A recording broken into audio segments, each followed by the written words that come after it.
Today we're going to talk about the difference between global adjustments and local adjustments when editing your landscape photography images, and how local adjustments can help you refine your editing process.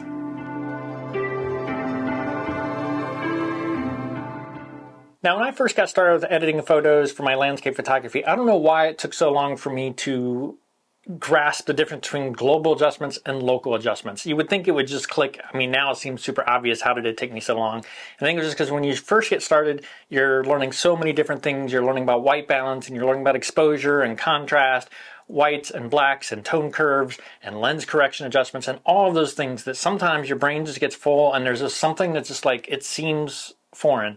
In reality, global adjustments, local adjustments, it's super easy. I think if people had called local adjustments targeted adjustments, it would have clicked with me much faster. But that's what we're going to look at today, is what is a global adjustment? What does it do to your image? What are local adjustments? And then we're going to look at some of the tools in Lightroom that allow you to do these local adjustments and really improve the editing of your landscape photography images. So I'm going to be demonstrating these adjustments and some of the tools available in Lightroom on Lightroom Classic running on a MacBook. So some of these tools may be a little different if you're using Lightroom on the iPad or Adobe Lightroom that runs in the cloud. However, the core concept should remain very similar and you should be able to find your way around. But if you want a one-for-one matching of what I'm doing to what you're going to see on the screen, Lightroom Classic is what you'd want to use. So with that said, let's dive into Lightroom.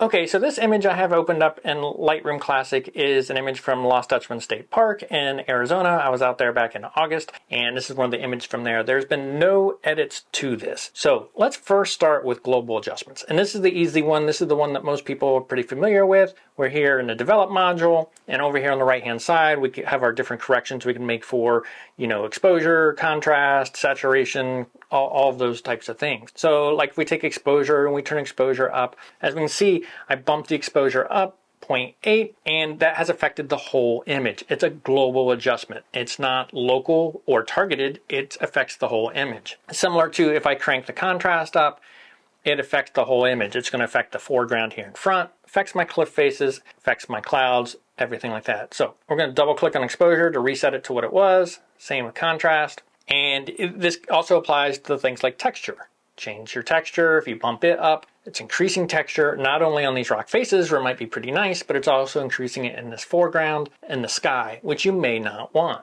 So as you continue with your landscape photography photo editing, you're going to start to realize you want to affect certain areas of the image, but not others. And Lightroom provides tools to do that called masks. It lets you select areas or use various types of gradients, linear gradients, brushes, radial gradients to affect just certain things. So for example, in this image, I might want to affect the sky separate from this cliff face, and the cliff face separate from this foreground. When I look at this image, that's sort of what I see. I see three main areas or zones that I might want to affect. So first, before I dive into the local adjustments and going into the Lightroom tools, the masks it provides to help you target this, I am going to do a couple global adjustments. A lot of times I use the global adjustments to sort of set my base for the image. Right now, this image overall is just a touch too contrasty, maybe just a hint underexposed. So what I'm going to do is I'm going to just slightly bump up exposure.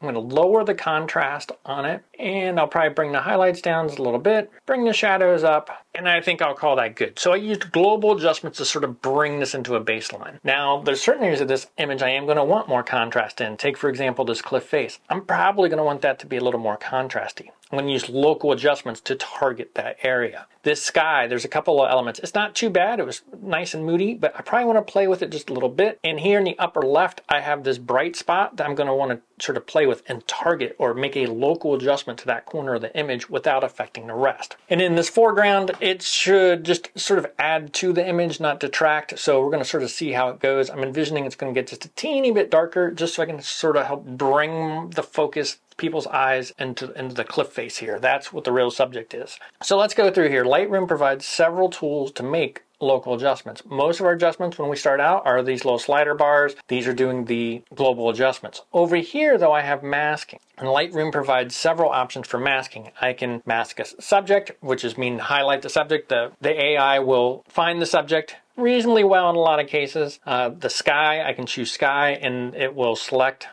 the sky, so I can make adjustments. I still have my same sliders, just now the only thing being affected is what's in red instead of the whole image. And then further on, you can select objects. I don't use that one a lot, but you've got a brush so I can paint on what I want to do. There's linear gradients, which we'll get into, which I actually do use semi-frequently, and radial gradients as well. As well as down here, a little more advanced, I can select color. I can get an eyedropper to choose a color and influence it. Handy for if there's flowers or something like that that you just want to sort of tweak just the color of the flowers, maybe purple flowers. Or there's luminance range where maybe I just want to do a certain tonal value. I don't want to affect all the tones in the whole picture, but maybe I just want to affect my midtone. So essentially, Lightroom provides lots of tools to make these adjustments. Now I'm going to dive into the specifics of some of these tools in more detail in a future video, but let's just go through some of these tools and some of the basics of how they work and how I can use them sort of quickly off the bat to start making some changes to this image. So let's dive in here and use some of these tools Lightroom provides us to make some of these changes. Like I said, I sort of see three main elements to this image. I've got my sky, I've got my rocks here, which are going to be my subject. That's where I want to really bring some focus, some attention to. And I've got this foreground, which really isn't the most interesting. So I just mainly want to make sure the foreground doesn't detract from the image. So let's start with sky. We're going to choose sky from the brush menu, and the AI is going to automatically select the sky. And so what I'm going to do is I'm just going to sort of bring the highlights down a little bit, just darken that sky just a little bit. You can always make big swings to see what it's going to do. Bring it down a little bit. Put those whites right there. Play with the contrast, make it more contrast, less contrast. I'm going to go for a little softer, a little less contrast in the sky. Exposure down just a touch. And I'm going to want to play with clarity a touch in the sky and sort of soften it up just a little bit more by bringing that clarity down. Now, every single one of those changes were made to my sky selection. How do I know my sky is selected? Because I am currently set to have red, show my overlay. It's red, so anything that is red is what's being affected. So I can see I have my sky selected, the cliff rocks and such are not. If you want to change the color, you can click the little color button, choose something different there. You don't have to have the overlay on all the time because you can also hover over the mask. And one other note, and this is a best practice, but you can rename your mask, and as you start to do several masks, you do more of these. It can get confusing which one's doing what. So if I double click on it, call it sky, say okay. I think I'm going to call it good for the sky for now. I'm probably going to come back and fix this corner, but for now we're going to see how sort of the rest of the image comes across. So this foreground, just a little bright. I don't want it to be quite as much, so I'm going to do a new mask. Now once I've created a mask, it gives me this mask panel. So clicking this circle, how we originally got started, either closes that panel or opens the panel. So when I want to do a new mask, I click this, it opens the panel again, then I click create new mask. I'm going to do a linear gradient, which what this does is I can drag this up like this. And what this is doing is it's anything in red is what's going to be affected. So then it feathers it. So I can change this by moving this line, and that makes that feather more gradual, which can be nice. So essentially what's happening is this is getting fully affected down here at the bottom. Then it starts to fall off. That whatever changes I make here are just going to gradually go. And you do that because if you come too close, you end up with a really sharp line between where you're making some changes to where you're not changing. Typically, you want that to sort of feather and be a nice gradual and not really perceivable to do. So let's bring this feather back up.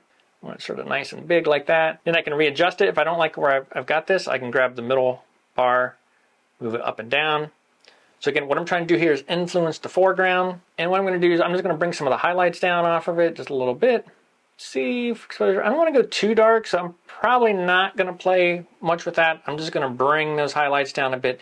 Again, just trying to not have too much brightness in there because I'm trying to lead the eye into the image. So I want to play with the cliff face itself, and it's sort of in the middle of the image. So if I did another linear gradient, I'd either be getting the clouds in it, the sky in it, or I'd be getting the foreground. So here we're going to use a radial gradient. So we're going to create new mask, click the plus button, radial gradient. And what I do here is I can make this big circle, just sort of drag it out. Once I've got it started, I can come grab the middle black dot, and I'm trying to just get this cliff face in it. Similar to the radial gradient, it has everything here in red is going to be impacted by my sliders on the right. Everything in here is the feather zone. That's where the gradual fall off is going to happen. And I can make changes to that here. You can see right here, I can increase my feather. Reduce my feather. So if I go all the way to the left with this slider, it's a big solid hard line, which you don't really want. If I bring it like this, it gets that nice gradual fall off. Again, I tend to want the gradual fall off because I don't want it to be obvious some of these changes I'm making. So I'm just going to position this guy over here. I can use this little handle at the bottom to sort of rotate that gradient a little bit. Reduce that feather just a little. Okay, so what I want to do here, I talked about I want those brights to be brighter, so I'm going to bring those highlights up. I'm going to boost just a little bit of contrast in there. And I'm also going to warm them up a little bit because that rock had the setting sun on it, and that to me should be a warmer feel. So I want to make sure I get that warmer feel. So I'm going to bring that temperature up. You can make a huge change, but you got to be careful because see it's bleeding off into the clouds a little bit. So I don't want to go too crazy.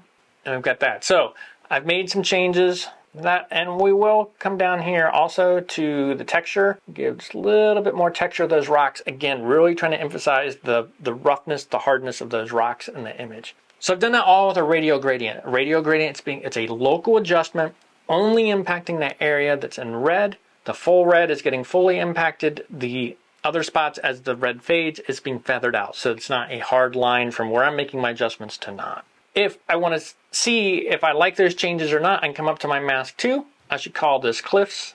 I just double clicked on it, rename it to Cliffs. Come down to this one, call it Foreground. So if I want to see if I like those changes I made to the cliffs, I can highlight the cliffs, and I'm just going to click this little eye, makes the change go away, bring it back. Just a really subtle difference. I just tried to brighten up the highlights. In fact, I think I'm actually going to bring those highlights up a little more by increasing the whites a little bit. So we're going to bring the whites up a little bit, get a little brighter, bring those blacks down. Whoops, too much. Yeah, bring those blacks down just a teeny bit. There we go, just like that. So now I've got my layer called Cliffs. It's a local adjustment, only affecting the cliffs, and we're going to click the little eye, make them go away. We're going to bring the mask, the adjustments back. Boom. Got just a little bit brighter. Now, if I was doing this for real, I'd pay a little more attention to my accuracy of where this radial gradient is. I'd probably tweak it a little bit because it's bleeding a little bit much in the clouds. In a future video, I'll show you how you can use a brush to sort of remove that area that's getting affected. But for this, I'm just trying to give you a general overview of global adjustments that we looked at first to local adjustments and how you can target certain areas with tools and Lightroom. So far that has us playing with the sky, with using the AI tool in Lightroom to just click sky and it finds the sky for you. Then we used the foreground. We used a linear gradient there just to affect that foreground. I sort of took some of the highlights out, again, trying not to detract from the cliff face. And then for the cliffs, we used a radial gradient where I was trying to target it essentially on the cliffs. Now, one of the little pieces I look at this image, I really want to sort of bring the eyes more into just these cliffs. So I've got a little bright spot over here on the right, bright spots up here. So what I'm going to do is I'm going to take this mask, my cliffs mask, and I can right click on it and do a duplicate and invert mask. So it's going to make a copy of this mask and then flip it. So when I make my adjustments, it's impacting things outside of the mask. So as you can see here, I have flipped it. Now, anything I make changes to is going to affect the outside of the radial gradient instead of the inside. Why did I do that? Because I want to bring more attention, so I want to make it not quite as bright. So we're going to go ahead and bring some of the highlights down. Teeny bump on the exposure. I don't want to go too much here, just teeny tiny. Let's hide this. So what I'm looking for is look over here on the right hand side, right here. That was a spot that was a little bright. I'm going to hide the mask. It's a little bright. I did my inverted radial gradient and it dims down. It helps me control the light, control where the eye is being drawn. Now, with that said, I still have this bright spot up here. So let's go ahead and use a brush to fix that. I would usually either use a linear gradient to pull across or a radial gradient, but let's demonstrate a brush real quick. So I'm going to do create a new mask because I already have mask, need to use the mask panel, create a new mask, do brush. And we're going to come over here now. For a brush, you can make it bigger by using the right bracket key. That makes it bigger. Make it smaller by clicking the left bracket key. And we're just going to sort of paint up here, just a little bit like that. What I'm trying to do is I'm just trying to darken this area, but I only wanted that one corner up there to be done like that. So we've got that selected, the red, bring the highlights down a little bit, bring the whites down, just, whoops, a little too much. See, if you do too much, so see, look, then that starts to look unnatural. I brought the whites all the way down, the upper left corner now looks a little weird. So you do have to be careful, even with the feathering and everything like that. You don't want to go too bold. So I'm hiding it, and even that might be just a touch too dark. So let's hop back in here. Let's bring those highlights up just a teeny bit. Cool, and that looks good. And let's just call this sky corner. Like I said, it's handy to get used to naming your layers. I don't always do it, and I always regret it because I go in and I've got 6, 7, 8 layers of something, and I'm not sure which one changed which. If you find yourself doing that, though, you can highlight just in your mask stack. So see a highlight over this. It shows me where things are at. There's my inverted one. These are the cliffs, foreground, sky. And that's how you use the tools in Lightroom, its mask, to make those local adjustments. And that's what can really help refine your landscape photography editing, is to sort of move past using just global edits. It's going to affect the whole image, to using local adjustments, which gives you that finer point of control to help target adjustments directly to the areas you want to do. So in this case, I sort of worked on the sky for a little bit. I worked on the cliff face for a little bit because I'm trying to bring the eyes into the cliff face, and I worked on the foreground a little bit. And I'm just going to click the mask icon to sort of make that go away so we can take a look at the image. Here's the image. I'm going to press the backslash key on the keyboard. Will show me what this image looked like before I started. That's what it looked like before I started. Here's what it looks like after. And I think that looks pretty decent for a fast edit. If I was doing this for real, I'd spend a little bit more time. I'm not super happy with my radial gradient that I did over the cliffs, but you get the point. The tools in Lightroom, those masks, let you make those local adjustments.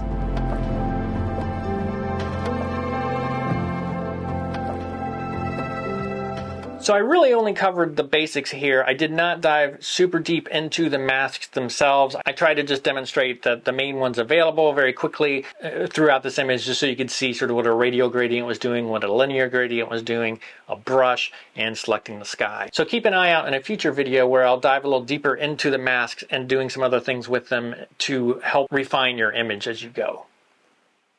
So hopefully that helps clear up the difference between global adjustments, local adjustments, and a high-level overview of some of the tools in Lightroom to do those local adjustments in your image. So I do have one piece of advice if you're new to local adjustments and diving into that world, and that is, with local adjustments, you're going to get to make decisions about specific parts of your image. And that image we were just looking at, I had the sky, the cliffs, foreground, and in the intent of drawing attention more into those cliffs. Well, you really sort of have to stop and think and be deliberate about the adjustments you want to make. If you just start going in and start dropping linear gradients here, radial gradients there, it's real easy to come out with an image that's just not really doing what you want. To me, I sort of need to go into the image with a plan. So what I'll do is I'll look at the image as it comes in. A lot of times I'll do my global adjustments to sort of even things out like we did here, but then I'll sort of think, what do I want to adjust on this image? For this one, I wanted to bring more attention to the cliffs in the middle, warm them up a bit, make those highlights stand out a little more. So I know I'm going to want to make local adjustments there. Then it's the sky. What can I do with it? Make it look good, make it add to the image and not pull away from my main subject. So again, think about where you want the image to go before you start adding in those adjustments. Local adjustments are super powerful, but I do feel like you need a little bit of a plan as you head into an image before you just start randomly making the local adjustments to the image. So I hope this video was helpful. Like I said, I will do a future video on Lightroom masks, a little more in-depth, a little more detail. But for this video, I just sort of really wanted to highlight the difference between global adjustments, local adjustments, and give you a high-level overview of some of the tools available in Lightroom to help you make those local adjustments. So if you have any questions about what you saw today, be sure to drop a comment down below. Or if you have an area of editing in Lightroom that you'd like to see me talk about in the future, I'd love to hear about it. Again, comments down below. And if you liked today's video, be sure to hit that like button.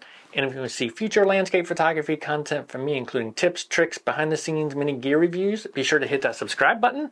And thank you for watching.